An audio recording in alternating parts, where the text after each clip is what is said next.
चलिए अब जो हम लोग देखेंगे न्यू चैप्टर है मैथ का कोऑर्डिनेट जियोमेट्री। ठीक है, तो कोऑर्डिनेट जियोमेट्री में इससे प्रीवियस हम लोग पढ़ चुके हैं कि वह जो कोऑर्डिनेट जियोमेट्री में जो होता है वह 1D 2D 3D 4D या सारा चीज जो है हम लोग पढ़ चुके हैं। यहाँ पे डायरेक्ट हम लोग पॉइंट पे आएंगे कि 2 डायमेंशनल जो होता है उसको हम लोग 2 एक्सिस के बीच में हम लोग करते हैं।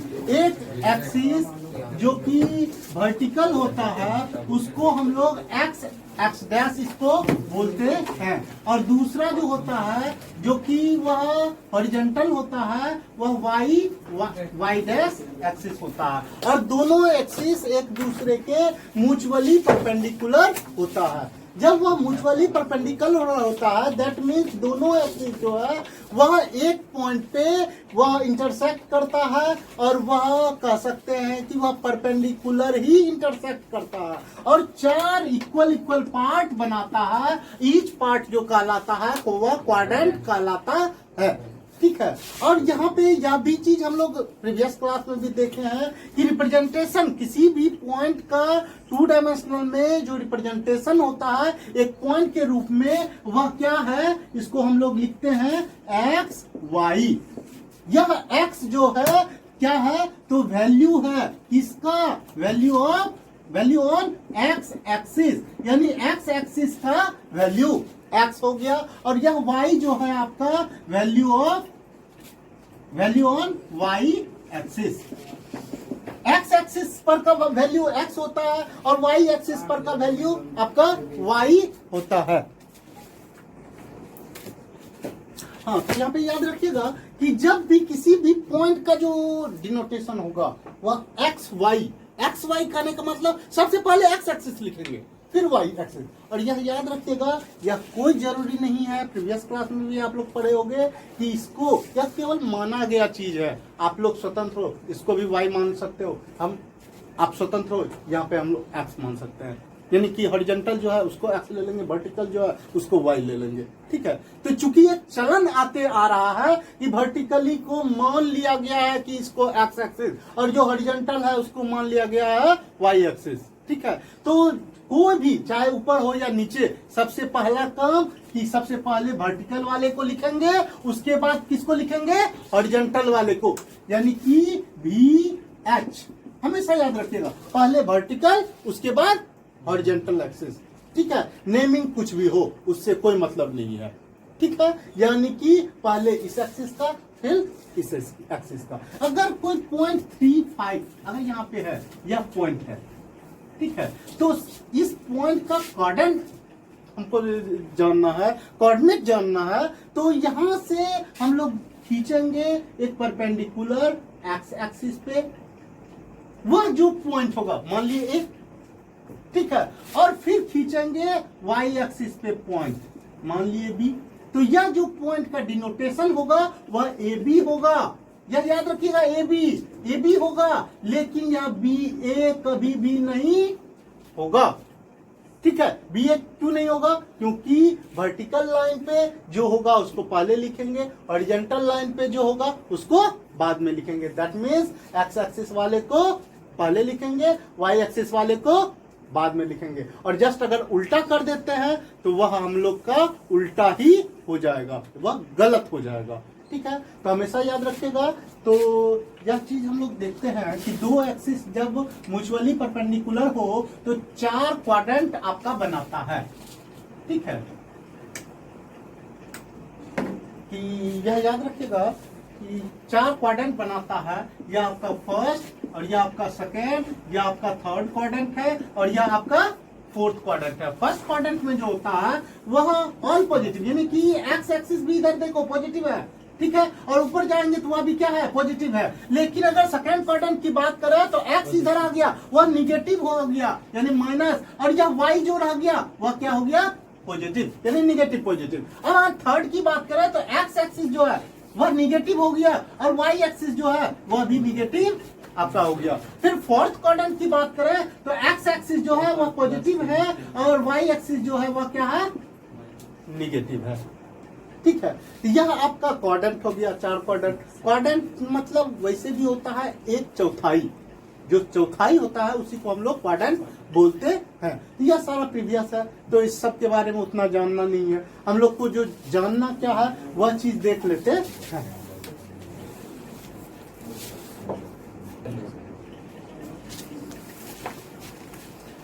अब जो है हम लोग देखेंगे कि जैसे अगर डिनोटेशन आ जाए कि मान लो कि 5 को हम लोग को रिप्रेजेंट करना है आपको इस पे, ठीक है।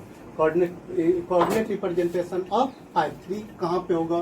तो सबसे पहला देखेंगे कि x क्या पॉजिटिव है, y क्या है, y भी पॉजिटिव है, यानी प्लस प्लस आ गया। तो यह किस क्वाड्रेंट में है? फर्स्ट क्वाड्रेंट में है, ठीक है। उसी तरह अगर यह रहता 3 - 4, तो यहाँ पे देखिए प्लस है और यह माइनस, यह किस क्वाड्रेंट में है?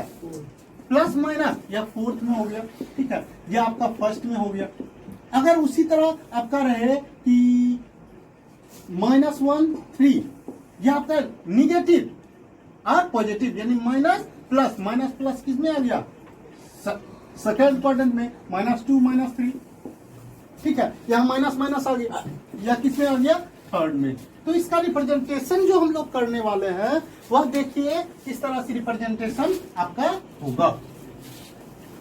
और यह भी आपका प्रीवियस क्लास का ही है, यानी कि यह लेते हैं 1 2 3 4 5 6, यह आपका -1 -2 -3 -4 -5 -6, यहाँ पे 1 2 3, ये आपका 4 5, ये आपका 6 हो गया। फिर -1 -2 -3 -4 -5 -6, पहला क्या है आपका 5 3 5, एक्स एक्सिस पे 5, ठीक है। और वाई एक्सिस पे क्या है? 3, यहाँ पे 3, तो इसके परपेंडिकुलर में, ठीक है, जो भी परपेंडिकुलर है और इसके भी परपेंडिकुलर में यह पॉइंट जो होगा यह 5 3 कहलाएगा, ठीक है। फिर क्या है? 3 - 4, एक्स एक्सिस 3 है, यह एक्स एक्सिस 3, ठीक है। और वाई एक्सिस -4 है, तो यह आपका -4। तो यह पॉइंट जो होगा यह आपका क्या होगा?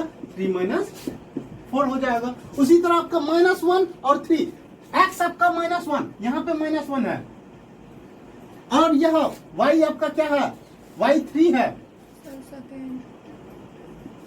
-1 और 3, ठीक है, सेकेंड क्वाड्रेंट में। तो यह पॉइंट जो है यहाँ पे कट हो रहा है, -1, और यह आपका क्या हो गया? 3। यह थर्ड क्वाड्रेंट में है, -2 -3, यहाँ पे -2 है, -2, और यह आपका -3। तो यह पॉइंट जो इंटरसेक्ट हुआ -2 -3, इस तरह से हम लोग पॉइंट को क्या कर सकते हैं? रिप्रेजेंट क्वाड्रेंट पे कर सकते हैं, ठीक है। मेन चीज यहाँ पे जो हम लोग को पढ़ना होगा वह है 2 पॉइंट के बीच का डिस्टेंस वह कितना होगा, यह इंपॉर्टेंट चीज है। तो इसको हम लोग देखते हैं।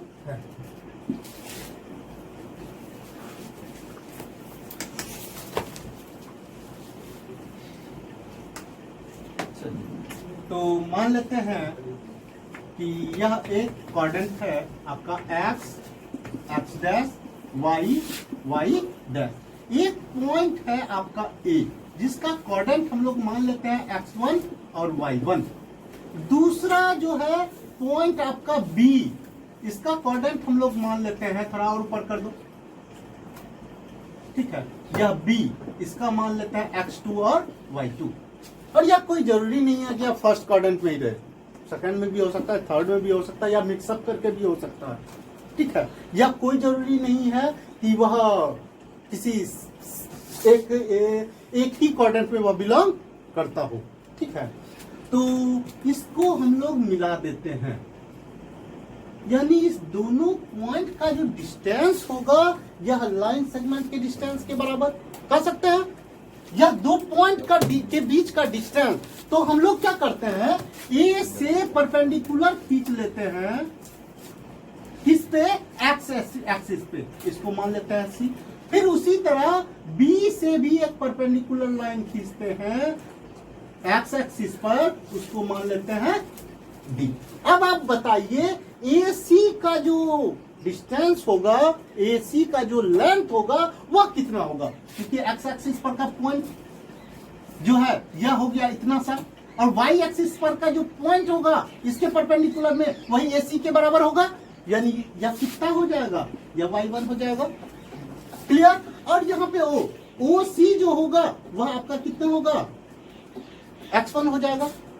चूंकि जस्ट अभी हम लोग देखे कि यह पॉइंट अगर AB है तो दैट मीन्स यह आपका A और यह B, यानी यहां से यहां तक का डिस्टेंस जो हो गया वह आपका B हो गया, और यहां से यहां तक का डिस्टेंस जो हो गया वह क्या हो गया, A हो गया। इसी फंडे से यहां पे OC जो होगा x1 हो जाएगा और AC जो होगा वह क्या हो जाएगा, y1 हो जाएगा। अब चूंकि B से BD परपेंडिकुलर खींचे हैं तो BD का जो वैल्यू होगा वह यहां से आपका किसके बराबर, इसके बराबर हो जाएगा, और यह किसके बराबर होगा, तो यह y2 के बराबर आपका हो जाएगा। लेकिन वही अगर x2 जो होगा OD यहां से यहां तक का वैल्यू होगा x2, यानी कह सकते हैं यह आपका x2 हो जाएगा। क्लियर। अब यहां से हम लोग एक चीज और कंस्ट्रक्शन में करते हैं कि O से OE जो हो है हम लोग परपेंडिकुलर खींच लेते हैं, तो परपेंडिकुलर का सिंबल दे दीजिए, ठीक है, खींच लिए। अब आप बताइए कि OE जो होगा CD के बराबर होगा, OE जितना OE उतना CD। ऐसा क्यों हुआ, यहाँ पे देखिए यह 90, यह भी 90 है, यह 90 तो यह भी 90, यह 90 तो यह भी 90, अल्टरनेट इंटीरियर एंगल बराबर हो गया, तो यह दोनों पैरेलल भी हो गया, और यह जो है एक रेक्टेंगल को शो कर दिया।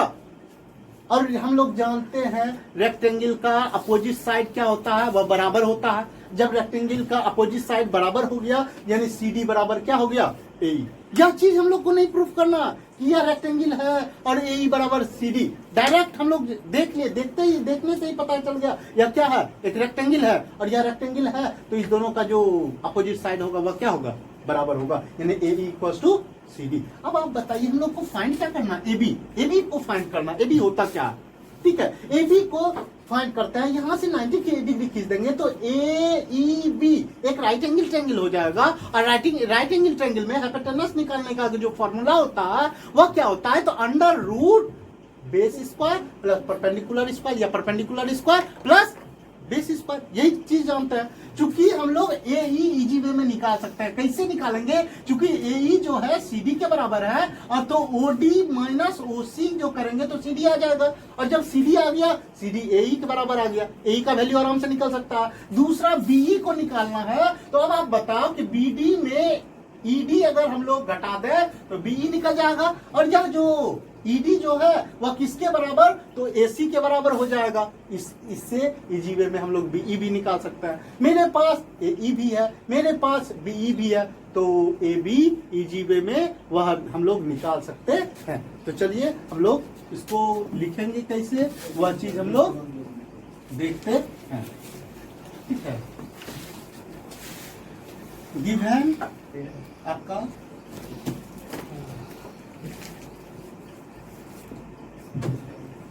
गिवन A यानी x1 y1 and B x2 y2 are 2 points। यह दो क्या है, पॉइंट्स है। टू प्रूव, अगर प्रूफ करना होगा या इसको दो तरह से पूछा जा सकता है, या तो बोलेगा डिस्टेंस फॉर्मूला फाइंड कीजिए, ठीक है, 2 पॉइंट दिया होगा, या आप लोग को डायरेक्ट डिस्टेंस फॉर्मूला दे देगा कि यही चीज हम लोग को प्रूफ कीजिए, ठीक है। तो हम लोग भी क्या करते हैं, प्रूफिंग लेके ही चलते हैं, उसको हम लोग टू फाइंडिंग करके भी कर सकते हैं, ठीक है। To prove AB equals to under root आपका होता है x1 माइनस x2 का whole square minus plus y1 minus y2 का होल स्क्वायर। यही चीज हम लोग को क्या करना है, फाइंड आउट करना है, यही चीज फाइंड भी करना है। अगर फाइंड करें तो यहाँ पे लिख लेंगे to find AB equals to इतना, ठीक है। अगर प्रूफ करने के लिए बोले तो AB इक्वल्स टू इतना, यही चीज हम लोग को प्रूफ करना है। अब इसमें हम लोग थोड़ा सा कंस्ट्रक्शन वर्क करते हैं, जो कंस्ट्रक्शन वर्क किए हैं वही चीज, ठीक है। ड्रॉ कर लेते हैं क्या क्या ड्रॉ कर लेते हैं, बी ए सी क्या है, perpendicular to x x dash, ठीक है। फिर क्या किए हैं, बी डी यह भी परपेंडिकुलर किए हैं, क्या परपेंडिकुलर खींचे हैं, किस पे, एक्स एक्स डैश पर, ठीक है। एंड और क्या किए हैं, A E perpendicular to B D, यह तीन चीज किए हैं, तीनों चीज लिख लिए। अब चलिए प्रूफ, ठीक है। चूंकि अगर टू फाइंड बोले निकालने के लिए यहाँ प्रूफ ना लिख के क्या लिखेंगे, सॉल्यूशन, ठीक है। F2 minus F1 minus तो अब हम लोग यहाँ पे प्रूफिंग में चलते हैं कि प्रूफ यहाँ पे देखिएगा, चूंकि यहाँ जो है AC जो होगा बाय कंस्ट्रक्शन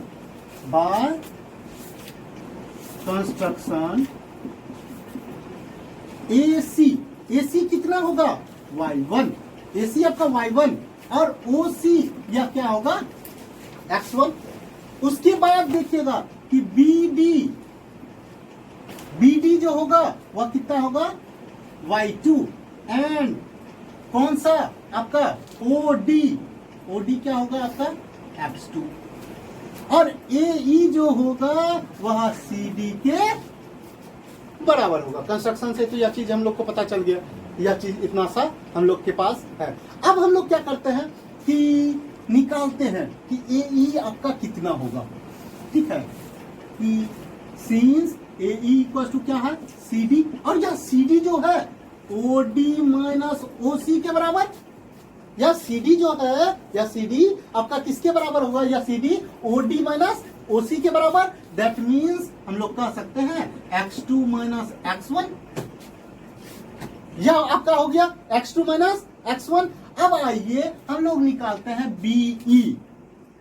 BE कितना होगा, BE के बदले हम लोग लिख सकते हैं कि BD माइनस आपका क्या हो जाएगा जी, ED, ठीक है। और यह ED जो होगा, यह ED जो होगा, ED किसके बराबर, AC के बराबर। तो यह कंस्ट्रक्शन के द्वारा ही था, इसलिए यहाँ पे भी लिख लेते हैं कि ED जो है वह आपका AC के बराबर होगा। दैट मीन्स यह हम लोग लिख सकते हैं BD माइनस ED के बदले AC, ठीक है। अब आइए यहाँ पे BD क्या दिया हुआ है, यह Y2 है और यह AC क्या है, Y1 है। तो हम लोग लिख सकते हैं कि यह आपका Y2 माइनस क्या हो गया, Y1, ठीक है। फ्रॉम ट्रायंगल किससे, AEB से, AEB से में, या फ्रॉम ना लिख के इन लिख लेते हैं, चूंकि यह राइट एंगल ट्रायंगल है। इन आप यहाँ पे सिंबॉलिकली राइट भी दे सकते हो, इन राइट एंगल ट्रायंगल, या डायरेक्ट भी हम लोग लिख सकते हैं। इस ट्रायंगल में हम लोग जानते हैं कि AB जो होगा वह अंडर रूट होगा, किसके किसके अंडर रूट होगा जी, तो वह आपका BE का होल स्क्वायर, सॉरी AE का होल स्क्वायर प्लस BE का होल स्क्वायर आपका होगा। इस दोनों के स्क्वायर के सम के स्क्वायर रूट के बराबर हो जाएगा, ठीक है। यह आपका होने के बाद अब देखिए कि यह कितना होगा, यानी कि आपका क्या निकाल रहे हैं, AB equal to under root AE जो है हम लोग निकाल के बैठे हुए हैं, X2 माइनस X1 का क्या हो गया, होल स्क्वायर, प्लस हम लोग BE भी निकाले हुए हैं, Y2 माइनस Y1, तो यह Y2 माइनस Y1 के का होल स्क्वायर। चूंकि हम लोग अब यहाँ पे लिख देते हैं, सिंस हम लोग जानते हैं A माइनस B का जो होल स्क्वायर होगा वह B माइनस A का होल स्क्वायर के बराबर होगा। तो उस कंडीशन में AB जो हो गया वह आपका under root X1 minus X2 का whole square plus Y1 minus Y2 का क्या हो गया जी, होल स्क्वायर आपका हो गया। इस तरह से यह आपका डिस्टेंस फॉर्मूला जो हो गया प्रूफ हो गया। यहाँ पे हमेशा याद रखिएगा, अगर फाइंड करने के लिए बोलेगा तो यहाँ टू प्रूफ के बदले टू फाइंड देना है और प्रूफ के बदले सॉल्यूशन देना है। इस तरह से हम लोग इजी वे में निकाल सकते हैं। अगर प्रूफ करने के लिए दे तो प्रूफ भी कर सकते हैं, निकालने के लिए दे तो हम लोग क्या कर सकते हैं, निकाल भी सकते हैं।